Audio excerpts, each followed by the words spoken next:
Salam students, let's begin with the class 8 political science revision session today. We are going to begin the revision of chapter number 2, that is understanding secularism. Let's go through the content that is there in the chapter. What is secularism? Why is it important to separate religion from the state? Then what is Indian secularism? And in what way is Indian secularism different from that of other democratic countries? In today's session, revision session, we are going to complete the two topics, that is what is secularism and why is it important to separate religion from the state.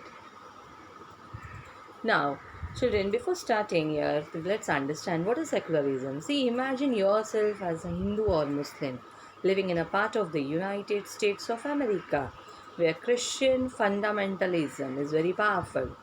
I hope you remember the meaning of fundamentalism, but then to let me repeat for you again. It means like to believe in the original form of a religion. Okay, then suppose that despite being a US citizen, no one is willing to rent their house to you. Then what will be your reaction? How would this make you feel? Being the US citizen, then to you, when no one is ready to rent you the house, then what will be your feelings there, right? Would it not make you feel resentful? Yeah, definitely. Then what are the options that you have with you? See, it can take in two forms. Either your anger could take two forms. First, you might react by saying that Christians should get the same treatment in places where Hindus and Muslims are in majority, right? That thing will come to your mind. This is a form of retaliation. You might take the view that there should be justice for all. You may fight stating that no one should be discriminated against on grounds of their religions, correct? Practices and beliefs. But this statement rests on the assumption that all forms of domination related to religion should end, correct? This is only the essence of secularism, that any domination based on religion should come to an end. That is the essence of secularism.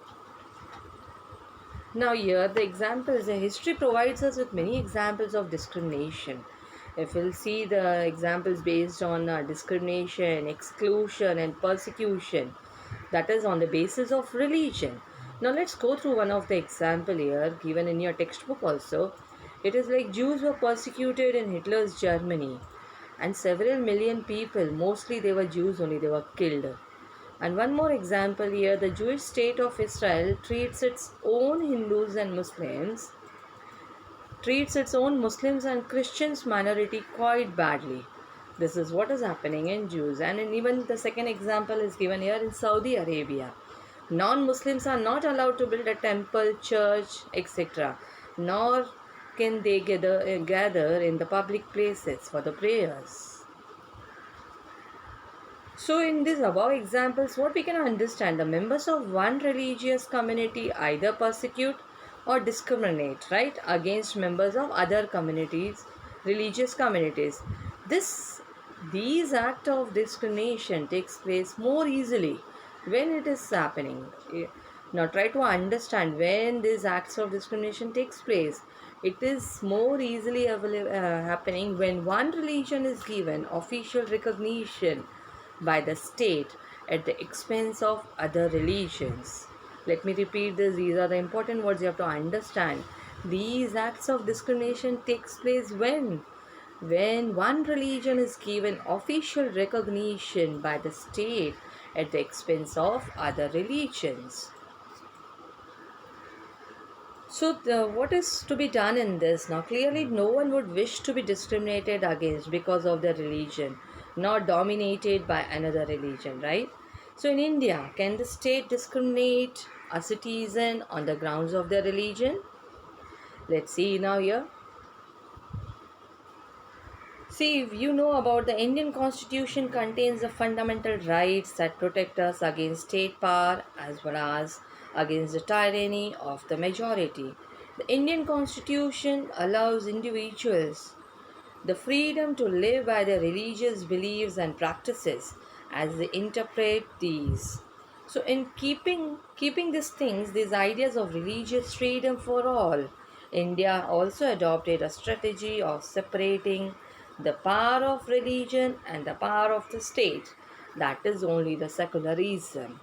So, secularism refers to the separation of religion from the state.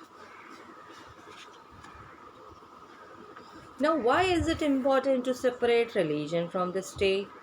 The most important aspect of secularism is its separation of religion from the state power, right? This is important for a country. Whichever country is following secularism, it is important for them, for a country to function democratically. I hope you all know the meaning of democracy very well. Now, here, almost all countries of the world will have more than one religious group living in them, right? Do you all agree with me? Yes, definitely. Within these religious groups, their majority religious group has, I'm talking about the majority. See, minority and majority, two groups are there, right? The majority religious groups have access to state power. Then it could quite easily use this power and financial resources to discriminate against and persecute persons of other religions. So, this tyranny of the majority could result in the discrimination, coercion, and at times even the killing of religious minorities. Now, children, in your textbook, glossary is given at the end of the textbook. The meaning of coercion is given there, to force someone to do something. But in the context of this chapter, it refers to the force used by the legal authority like the state. Now, another reason, the majority could quite easily prevent minorities from practicing their religion, right? They can easily do it.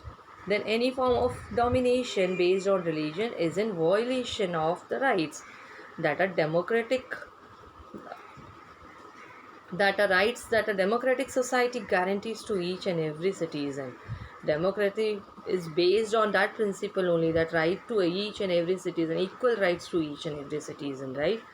Therefore, the tyranny of the majority and the violation of fundamental rights that can result is one of the reason why it is important to separate the religion state and the religion in democratic society.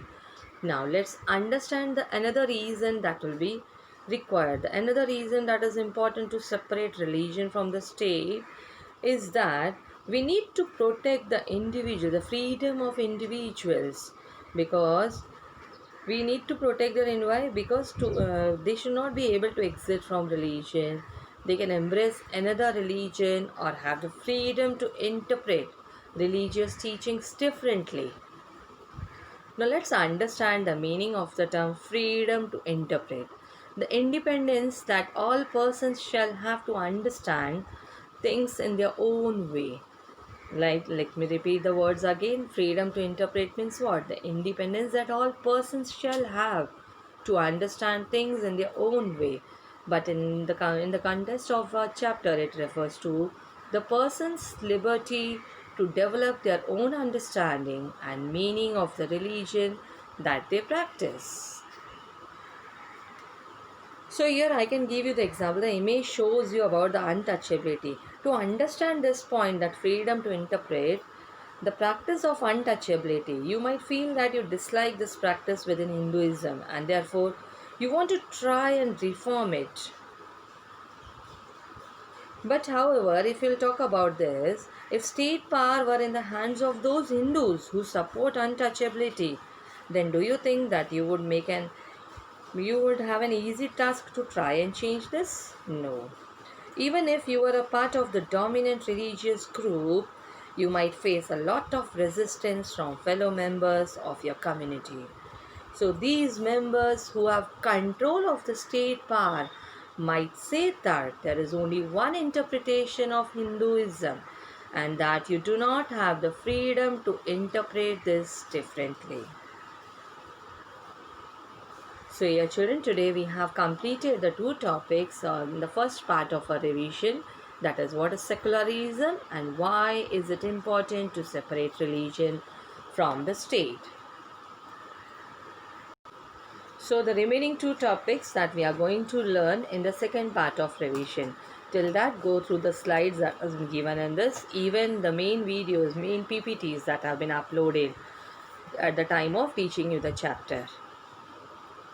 Now children, here the next now we are going to see about the social science project.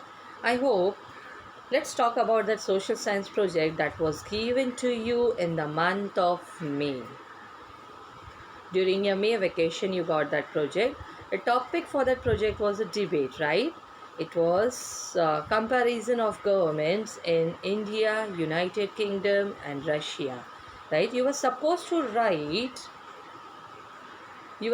collect and write information about the forms of government that were existing in these countries. In these countries means the countries that were given in the previous slide: India, United Kingdom and Russia, right? Then you were supposed to write the advantages of the government you are in favor of, and then the disadvantages of other forms of government, correct? You were supposed to write all the information in the related to the project in the paper, correct? Now the thing come here, if you have not completed that project, complete it. Hope many of you would have done, but those who have not completed, prepare your project by 18th of August. If you want the details of this project again, then you can go through that. If you want the details of your project, then go through the presentation, that PPT, which was uploaded on 15th of May 2020, right? So you can have the detailed information of that and prepare your project by 18th of August. And the date when to submit will be informed to you soon. Okay, the submission date will be given to you soon. Your handwritten project is to be converted into PDF and email ID will be provided to you shortly. So be prepared with your projects by 18th of August. Okay. So remember children, while converting this into PDF, your pages should be in proper order. Okay. When you will be converting it into PDF, remember to put it in the serial order. Okay. So again a gentle reminder to you, prepare your projects earliest by 18th of August and the date of submission will be informed to you soon, and even the email ID on which you have to submit your projects will be provided to you shortly. Okay. So see you in the next session of political science with the revision of chapter number 2. The remaining 2 topics will be discussing at that time. Till then, take care.